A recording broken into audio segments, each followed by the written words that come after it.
बिस्मिल्लाहिर्रहमानिर्रहीम। अस्सलाम वालेकुम नाज़रीन, मैं हूं आपका होस्ट अहमद फवाद। आज 10 मई है और दिन है हफ्ते का। बिल आखिर पाकिस्तान ने बहुत सब्र के बाद पहला जो जवाब है भारत को वो दे दिया है। और वो कहते हैं ना कि 100 सुनहार की और 1 लोहार की, ऐसा ज़बरदस्त जवाब दिया है भारत को कि उनके औसा खता हो गए हैं। बहुत सारी खबरें इस वक्त सोशल मीडिया पर चल रही हैं, बहुत सारी फेक फुटेजेस भी चल रही हैं, फेक दावे भी किए जा रहे हैं, लेकिन ये जो अपडेट्स मैं आपके साथ शेयर करूंगा ना, ये ऑफिशियल स्टेटमेंट्स हैं जो मिलिट्री सोर्सेज हैं उनकी तरफ से आपके साथ मैं शेयर करूंगा और बताऊंगा कि भारत में क्या क्या तबाही हुई है। और आपको यह भी बताता चलूं कि पाकिस्तान जो है उसने इतना सब्र क्यों किया। 4 दिन हो गए जो भारत ने अटैक किया, 4 दिन का इंतजार क्यों किया गया, इसकी वजह भी अब सामने आ गई है। ये भी आपके साथ मैं शेयर करूंगा। और फिर भारत की तरफ से पाकिस्तान पर भी अटैक्स किए गए, खासतौर पर एयर बेसिस को निशाना बनाया गया, क्या क्या नुकसान हुए, इस पर भी कुछ डिटेल्स हैं, वो भी आपके साथ में शेयर करूंगा। सबसे पहले तो जी सबसे बड़ा सवाल कि इतना सब्र क्यों किया गया, क्योंकि पूरी कौम का यही मुतालबा था कि भारत ने जो अटैक किया है इसका जवाब भारत को दिया जाना चाहिए। ठीक है, हमने डिफेंस किया अपना, उसमें उनके राफेल जो तैयारे थे वो गिराए, उनके ड्रोन्स जो हैं वो गिराए, लेकिन हमने जवाब क्या दिया। तो 4 दिन सब्र के बाद आज जवाब दे दिया गया है।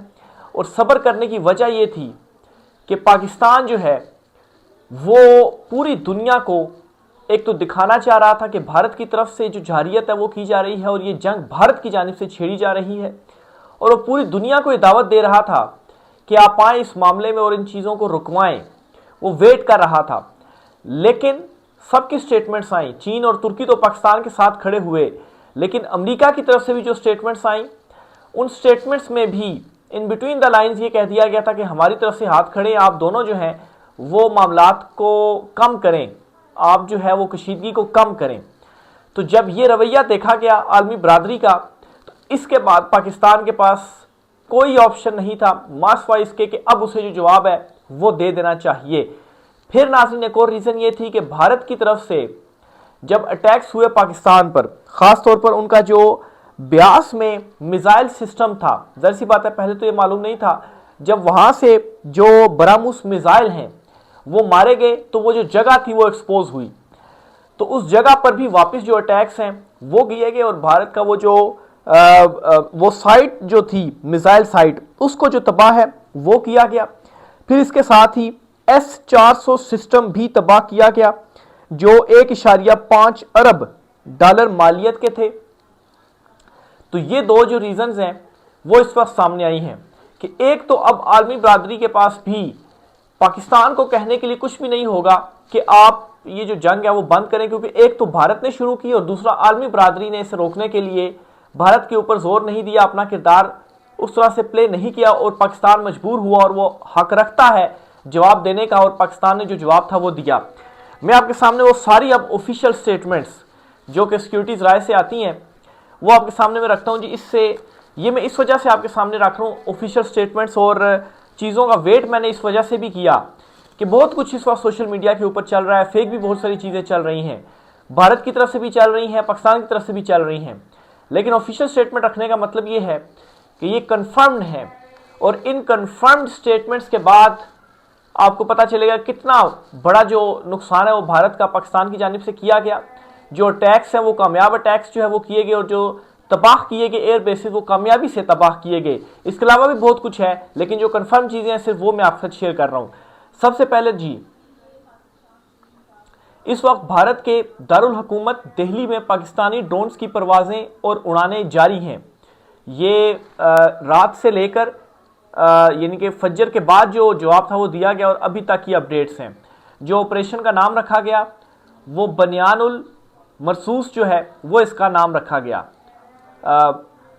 एक तो भारत ने जो ड्रोन्स यहाँ पर किए जो पाकिस्तान ने गिरा दिए, तो पाकिस्तान ने भी भारत का जो दारुल हुकूमत है दिल्ली, वहाँ पर जो ड्रोन की परवाजें हैं वो वहाँ पर उड़ी। फिर इसके साथ ही भारतीय सूरतगढ़ एयरफील्ड तबाह कर दी गई। ये ऑफिशियल स्टेटमेंट है, ये ब्रेकिंग है जो मैं आपके साथ शेयर कर रहा हूँ जी। भारतीय सूरतगढ़ एयरफील्ड जो है वो तबाह की गई, सबसे पहली चीज़। फिर दूसरे नंबर पर पाकिस्तानी एयरफोर्स के JF-17 थंडर के हाइपरसोनिक मिसाइलों ने आदमपुर में भारत का S-400 सिस्टम तबाह कर दिया। S-400 system air defence system की मालियत लगभग 1.5 बिलियन डॉलर्स है। तो ये बहुत बड़ा नुकसान है जो पाकिस्तान ने किया है।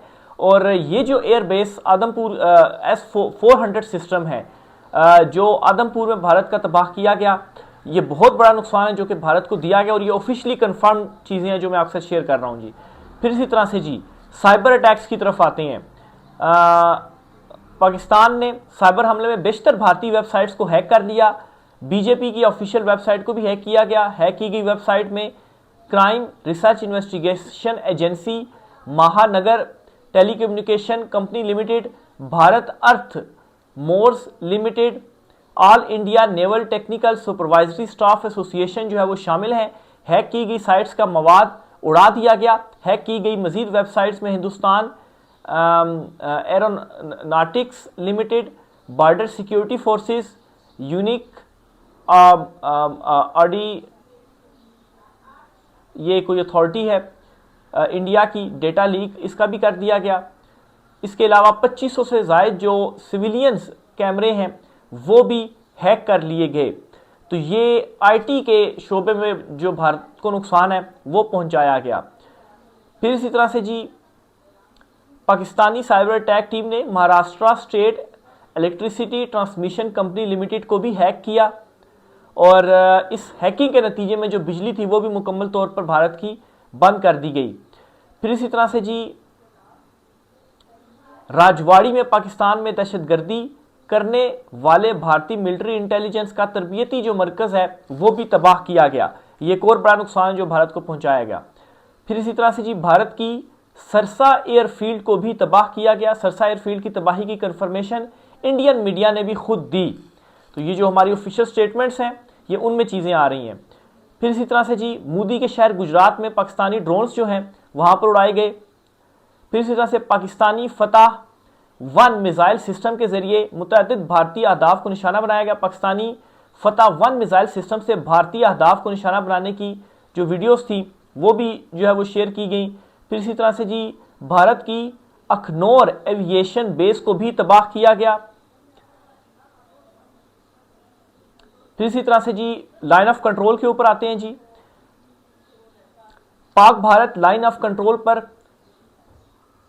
रप्तानवली पोस्ट, डना पोस्ट, ख्वाजा भीग कम्प्लेक्स और रिंग कंट्रेयर बिलमुकाबिल सिंख भी मुकम्मल तौर पर तबाह किया गया। भारतीय पोस्टों की जो तबाही है इसकी वीडियोस भी ऑफिशियली जो है वो रिलीज की गई हैं। फिर इसके साथ ही जो पठानकोट एयर बेस है, पूंछ और जम्मू एयर बेस पर भी पाकिस्तान ने जो अटैक्स हैं वो किए और इन अटैक्स का भारतीय मीडिया ने भी जो इतराफ है वो किया है। अच्छा, फिर इसी तरह से पाक फौज लाइन ऑफ कंट्रोल पर जो है वो अच्छा ये दोबारा से वो रिपीट हो रहा है जिसमें रफ्तानवी पोस्ट और दीगर जो पोस्ट थी उनको मुकम्मल तौर पर तबाह किया गया। और फिर इसी तरह से जी फलकियां सेक्टर में भी भारतीय जो पोस्टें हैं वो मुकम्मल तौर पर तबाह की गई। फिर इस तरह से आगे बढ़ते हैं जी। तो उधमपुर जो एयर बेस है, पठानकोट और उधमपुर एयर बेसेस, इनको भी तबाह किया गया और ये बड़ी तबाही है, ये बड़े नुकसानात हैं जो पाकिस्तान ने भारत को पहुंचाए हैं। अच्छा, फिर अब कुछ इंटरनेशनल मीडिया की भी खबरें आपके साथ शेयर करता हूं जी कि इंटरनेशनल मीडिया क्या तस्दीक कर रहा है। भारतीय हुकूमत को 83 बिलियन डॉलर्स का अब तक नुकसान पहुंच चुका है। ये चंद घंटे की बात है। भारतीय जंगी जुनून के बायस भारतीय मार्केटों में बेचैनी की फिजा। अच्छा, फिर इसी तरह से जी जुमेरात के रोज इंडेक्सेस में तकरीबन 0.5% कमी हुई और इस हफ्ते मजमूई तौर पर तकरीबन 1.3% की तंजली आई। भारतीय स्टॉक मार्केट में 13 से 12 बड़े शोबे तंजली का शिकार। गैर मुल्की सरमायाकारों का भारतीय स्टॉक मार्केट पर तहफ़्ज़ात का इजहार। ये राइटर्स जो कि आलमी एजेंसी है उसकी जानिब से ये जो खबरें हैं जी वो शेयर की गई हैं। तो ये बहुत बड़े नुकसानात हैं जी जो भारत को पहुंचाए गए। अब पाकिस्तान की तरफ भी आता हूं, जो भारत ने भी कुछ पाकिस्तान पर अटैक्स किए। पाकिस्तान को क्या नुकसान पहुंचा? एक नूर खान एयर बेस के ऊपर जो अटैक है वो किया गया। फिर इसी तरीके से जी शोरकोट, चकवाल और पिंडी का जो पुराना एयरपोर्ट है, यहाँ पर भी जो अटैक है जी वो किया गया। ज़्यादा नुकसान नहीं हो पाया, लेकिन यहाँ पर जो धमाके हैं वो सुने गए। और इससे ये अंदाज़ा भी होता है कि जो भारत है वो पाकिस्तान की एयर फोर्स से बहुत ज़्यादा खौफजदा है। और ये जो एयर बेसिस तबाह किए गए, ये एयर फोर्स ने ही पाकिस्तान की तबाह किए हैं। ख़ासतौर पर ये जो S-400 सिस्टम भारत का तबाह किया गया, और इनके जो एयर बेसिस को तबाह किया गया, ये सारा किसकी जानिब से किया गया? ये सारा पाकिस्तानी एयरफोर्स की जानिब से जो है वो किया गया। फिर इसी तरह से जी सबसे बड़ी जो इसमें एक डेवलपमेंट हुई है वो ये है कि ब्यास वो एरिया है जहाँ पर जो ब्राह्मोस मिज़ाइल हैं वो मौजूद हैं भारत के, और ये मिज़ाइल साइट है। और इंडियन मीडिया के ऊपर भी कुछ लोग बैठकर जो बातें करते थे ना कि पाकिस्तान पर अटैक कर दो, तो वो भी ब्राह्मोस मिज़ाइल सिस्टम की बात करते थे कि ये जो ब्राह्मोस मिज़ाइल है पाकिस्तान के ऊपर मारें। तो जब ब्यास से वो ब्राह्मोस मिज़ाइल मारे गए ना, तो लोकेशन उनकी ट्रेस होगी। ये फ़ायदा हुआ पाकिस्तान ने जो पहल नहीं की। तो इस पर जी पाकिस्तान ने जवाब दिया और वहाँ पर जो अटैक है वो किया, और जो मिज़ाइल साइट है उसे तबाह किया गया। फिर इसी तरह से जी जो भारतीय पायलट हैं एक, उनके गिरफ्तार होने की भी इतलात आ रही हैं, लेकिन ये अभी तक कन्फर्म नहीं है। अभी तक जब मैं ये व्लॉग रिकॉर्ड कर रहा हूँ, क्योंकि सोशल मीडिया के ऊपर एक वीडियो काफ़ी ज़्यादा वायरल हो रही है। भारतीय खातून पायलट हैं वो, जिन्हें जो अरेस्ट है वो किया गया, लेकिन इसकी अभी तक ऑफिशियल जो स्टेटमेंट है वो नहीं आई। मैं एक मरतबा चेक भी कर लेता हूँ कि अगर कुछ आता है तो मैं आपके साथ शेयर करता हूँ जी। फ़िलहाल की जो डिटेल्स हैं वो यही है कि शहबाज शरीफ जो है उन्होंने रब्ता किया है, बैरिस्टर गौहर जो है उनसे रब्ता किया है, लेकिन दीगर जो डिटेल्स हैं वो नहीं आई। इंडियन डिफेंस प्रोडक्शन वेबसाइट का जो हसास डेटा है वो पाकिस्तान ने हैक करके डार्क वेबसाइट पर फॉर सेल जो है वो कर दिया गया है। तो ये जो वेबसाइट्स हैं पाकिस्तान ने जो साइबर हमले किए हैं, इसमें भी कामयाबी के साथ पाकिस्तान ने जो अटैक्स हैं जी वो किए हैं। बाकी अभी तक इस पर मज़ीद अपडेट नहीं आई, लेकिन ये सोशल मीडिया के ऊपर जो एक फुटेज है जी वो चल रही है। जो बैरिस्टर गौहर से शहबाज शरीफ का रब्ता हुआ है, मैं उसको ढूंढ रहा हूँ, अगर वो मुझे मिल जाए खबर तो वो भी मैं आपके साथ शेयर करता चलूँ जी। कि जो बैरिस्टर गौहर हैं, एक तो ज़ाहिर सी बात है इनसे रब्ता हुआ, मौजूदा सूरत हाल में यकजहती के हवाले से कहा गया, और साथ ही साथ यकजहती तो ज़ाहिर सी बात है पूरी कौम ही इस वक्त कर रही है जो ये पाक भारत जंग के तनाजुर में, लेकिन इमरान खान साहब की रिहाई का जो मुतालबा है वो दूसरी तरफ बैरिस्टर गौहर जो हैं उनकी जानिब से भी किया गया। तो बहरहाल ये शहबाज शरीफ की जानिब से जो रब्ता है वो हुआ है, अच्छे उसमें हम जो है वो इसको देख सकते हैं। चीन जो है वो पाकिस्तान के साथ इस वक्त शामिल हो गया है और पाकिस्तान की सपोर्ट इस वक्त कर रहा है। चीन और तुर्की दोनों ने पाकिस्तान के हक़ में बयानात दिए हैं। और ये जो भारतीय जो राफेल तैयारा और ये जो इनका जो सिस्टम तबाह हुआ है S-400, तो ये रूस और जो फ्रांस है ये उनके सिस्टम्स थे, और पाकिस्तान की जानिब से जो जहाज़ इस्तेमाल किए गए वो चीन की टेक्नोलॉजी या चीन से लिए हुए थे। तो इसमें एक चीन को भी फ़ायदा हुआ कि जो है वो उनकी एक जो मार्केट है वो ऊपर भी गई कि उनके पास जो टेक्नोलॉजी है वो ज़्यादा बेहतर है। तो एक इस तरह से साथ जो है वो दिया गया। लेकिन दूसरी तरफ भारत जो है उसको भी जो ख़ास तौर पर उन्होंने ड्रोन्स भी पाकिस्तान की तरफ भेजे, वो इसराइल के जो थे, और वो जो है वो भारत का मुकम्मल तौर पर साथ दे रहा है। लेकिन चीन जो है वो यहाँ पर पाकिस्तान के साथ खड़ा हो गया है। उसने कुछ स्टेटमेंट्स भी दी हैं कि हम पाकिस्तान के साथ जो हैं वो हैं, लेकिन इस बात पर जोर दिया गया कि जो कशीदगी है वो कम की जाए। लेकिन इसमें पाकिस्तान की अच्छी स्ट्रेटजी थी कि पहले उन्होंने रिप्लाई नहीं दिया, पूरी दुनिया को कहते रहे कि इस चीज़ को रोकें, ये भारत क्या कर रहा है, पहल भी नहीं की। अब जवाब दिया गया तो अब सबके जो मुँह हैं वो खामोश ही होंगे, आलमी बरादरी के भी। तो वो ये कह नहीं सकते कि आपने जो जवाबी अटैक है वो क्यों किया, आपको मौका दिया था, आप आते आप कुछ करते, लेकिन कुछ भी नहीं किया गया।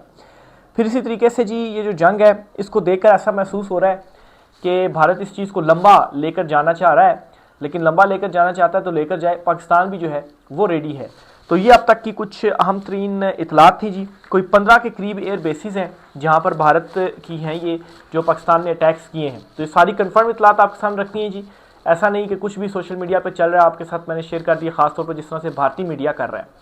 ट्राई का इज़हार कीजिएगा। आज की ब्लॉग से इतना ही, इजाज़त दीजिए, अल्लाह हाफिज़।